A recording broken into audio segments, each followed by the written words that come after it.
आज हम पढ़ेंगे 11वीं क्लास में। इस पाठ का नाम है दोलन। तो दोलन में जो है कुछ हेडिंग परिभाषाएं दी गई हैं, जैसे आवर्ती गति, दोलनी गति, सरलावर्त गति। तो इस वीडियो में हम इन तीन पर चर्चा करेंगे। बाकी की जो और इससे संबंधित कोई परिभाषाएं हैं अगली वीडियो में चर्चा करेंगे। तो सबसे पहले देखते हैं हम आवर्ती गति।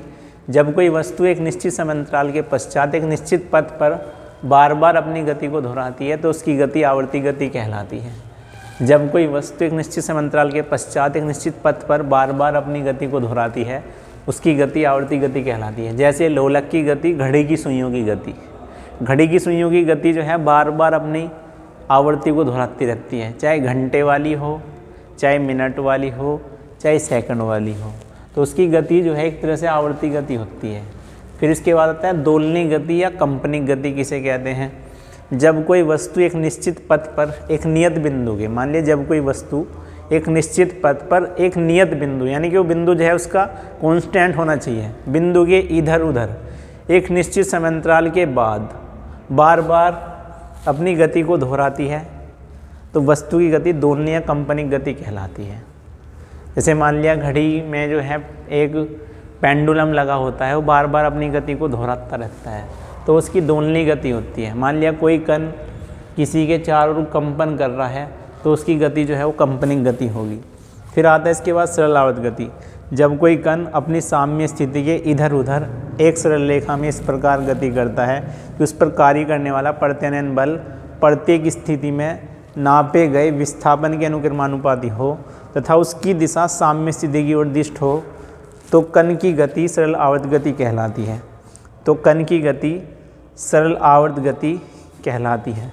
तो इसमें यहाँ तो कण की गति जो है सरल आवर्त गति कहलाती है। तो सरल आवर्त गति के कण की विशेषताएं जो होती हैं, सरल आवर्त गति की विशेषताएं जो होती हैं, पहली, कण की गति एक स्थिर बिंदु के इधर उधर या सरल रेखा में होनी चाहिए। दूसरी, कण पर कार्य करने वाला प्रत्यानयन बल सदैव उस बिंदु से विस्थापन कण के अनुक्रमानुपाती होना चाहिए। एक बार फिर रिपीट करते हैं। आवर्ती गति, जब कोई वस्तु एक निश्चित समयांतराल के पश्चात एक निश्चित पथ पर बार बार अपनी गति को दोहराती है उसकी गति आवर्ती गति कहलाती है। जैसे लोलक की गति, घड़ी की सुइयों की गति। फिर आती है दोलनी गति या कंपनिक गति। जब कोई वस्तु एक निश्चित पथ पर एक नियत बिंदु के इधर उधर एक निश्चित समयांतराल के बाद बार बार अपनी गति को दोहराती है वस्तु की गति दोलनी या कंपनिक गति कहलाती है। फिर आता है सरलावर्त गति। जब कोई कण अपनी साम्य स्थिति के इधर उधर एक सरल रेखा में इस प्रकार गति करता है कि उस पर कार्य करने वाला प्रत्यानयन बल प्रत्येक स्थिति में नापे गए विस्थापन के अनुक्रमानुपाती हो तथा उसकी दिशा साम्य स्थिति की ओर दिष्ट हो तो कण की गति सरलावर्त गति कहलाती है। कण की सरलावर्त गति की विशेषताएं जो होती हैं, किसी कण की गति एक स्थिर बिंदु के इधर उधर सरल रेखा में होनी चाहिए। दूसरी, कण पर कार्य करने वाला प्रत्यानयन बल सदैव उस बिंदु से विस्थापन कण के अनुक्रमानुपाती होना चाहिए। ठीक है, ये एक दो बार वीडियो को देख लेना, समझ में आ जाएगा।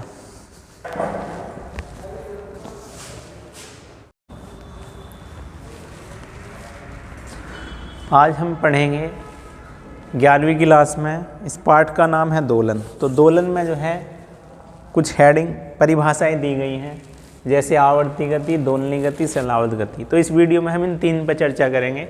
बाकी की जो और इससे संबंधित कोई परिभाषाएं हैं अगली वीडियो में चर्चा करेंगे। तो सबसे पहले देखते हैं हम आवर्ती गति। जब कोई वस्तु एक निश्चित समयांतराल के पश्चात एक निश्चित पथ पर बार बार अपनी गति को दोहराती है तो उसकी गति आवर्ती गति कहलाती है। जब कोई वस्तु एक निश्चित समयांतराल के पश्चात एक निश्चित पथ पर बार बार अपनी गति को दोहराती है उसकी गति आवर्ती गति कहलाती है। जैसे लोलक की गति, घड़ी की सुइयों की गति। घड़ी की सुइयों की गति जो है बार बार अपनी आवर्ती को दोहराती रहती है, चाहे घंटे वाली हो, चाहे मिनट वाली हो, चाहे सेकंड वाली हो, तो उसकी गति जो है एक तरह से आवर्ती गति होती है। फिर इसके बाद आता है दोलनी गति या कंपनिक गति किसे कहते हैं। जब कोई वस्तु एक निश्चित पथ पर एक नियत बिंदु के, मान लीजिए जब कोई वस्तु एक निश्चित पथ पर एक नियत बिंदु, यानी कि वो बिंदु जो है उसका कांस्टेंट होना चाहिए, बिंदु के इधर उधर एक निश्चित समयांतराल के बाद बार बार अपनी गति को दोहराती है तो वस्तु की गति दोलनी या कंपनिक गति कहलाती है। जैसे मान लिया घड़ी में जो है एक पेंडुलम लगा होता है, वो बार बार अपनी गति को दोहराता रहता है तो उसकी दोलनी गति होती है। मान लिया कोई कण किसी के चारों ओर कंपन कर रहा है तो उसकी गति जो है वो कंपनिंग गति होगी। फिर आता है इसके बाद सरल आवर्त गति। जब कोई कण अपनी साम्य स्थिति के इधर उधर एक सरल रेखा में इस प्रकार गति करता है कि उस पर कार्य करने वाला प्रत्यानयन बल प्रत्येक स्थिति में नापे गए विस्थापन के अनुक्रमानुपाती हो तथा उसकी दिशा साम्य स्थिति की ओर दिष्ट हो, तो कण की गति सरल आवर्त गति कहलाती है। तो कण की गति सरल आवर्त गति कहलाती है।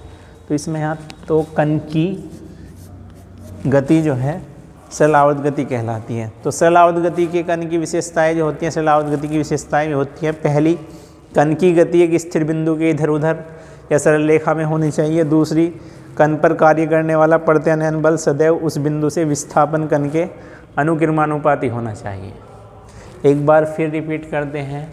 आवर्ती गति, जब कोई वस्तु एक निश्चित समयांतराल के पश्चात एक निश्चित पथ पर बार बार अपनी गति को दोहराती है, उसकी गति आवर्ती गति कहलाती है। जैसे लोलक की गति, घड़ी की सुइयों की गति। फिर आती है दोलनी गति या कंपनिंग गति। जब कोई वस्तु एक निश्चित पथ पर एक नियत बिंदु के इधर उधर एक निश्चित समयांतराल के बाद बार बार अपनी गति को दोहराती है, वस्तु की गति दोलनी या कंपनिंग गति कहलाती है।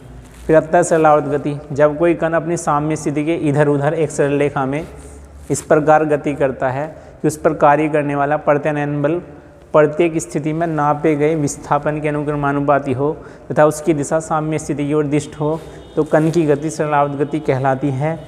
कण की सरल आवर्त गति की विशेषताएं जो होती हैं, किसी कण की गति एक स्थिर बिंदु के इधर उधर सरल रेखा में होनी चाहिए। दूसरी, कण पर कार्य करने वाला प्रत्यानयन बल सदैव उस बिंदु से विस्थापन कण के अनुक्रमानुपाती होना चाहिए। ठीक है, ये 1-2 बार वीडियो को देख लेना, समझ में आ जाएगा।